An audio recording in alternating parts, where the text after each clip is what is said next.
How important is the physical country to Indigenous people?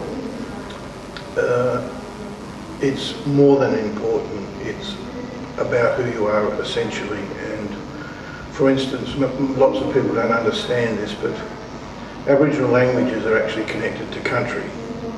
So if you remove people from country, you are taking away that specific language for country.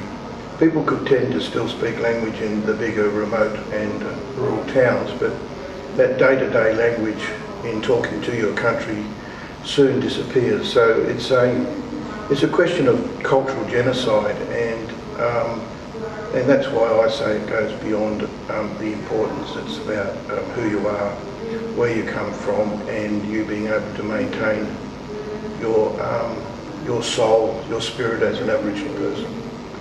And the other issue about removing people from country leaves no one there to maintain and look after country. So the ability to carry ceremony and religious beliefs and affects the country itself. So the country becomes sick. So people and country are so connected that by removing one of any of those two will create a sickness either in the people or in the country itself. Why do you think the Western Australian government didn't consult with Indigenous communities?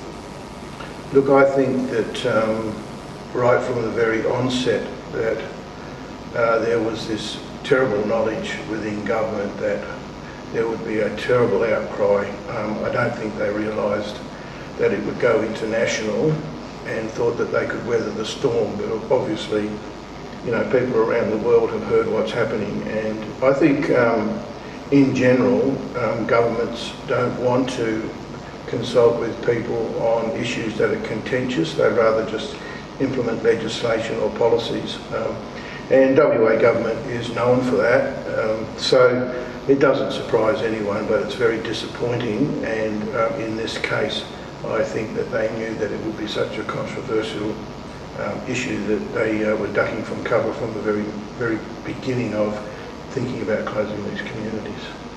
How is the uncertainty around which communities will have their funding for essential services removed affecting the people in those remote communities? I've seen firsthand the anxiety and trauma that people are facing. People are already moving from country into larger towns and burdening those towns. So there's panic, there's upset, and of course there's this despair, there's this wondering, what is it that we've done wrong? What have we done wrong to be treated so badly? So it will have a devastating effect. Allegations of domestic violence and child abuse are often used to justify interference with Aboriginal communities. Are these problems real? Look, I think with the Northern Territory, we quickly saw that the intervention didn't have substance. We know that in any society, whether it's Aboriginal society, mainstream society, or a different cultural society, there is a level of violence, there's a level of abuse that goes on. Look, when you oppress a people, of course there's internal oppression and things go haywire.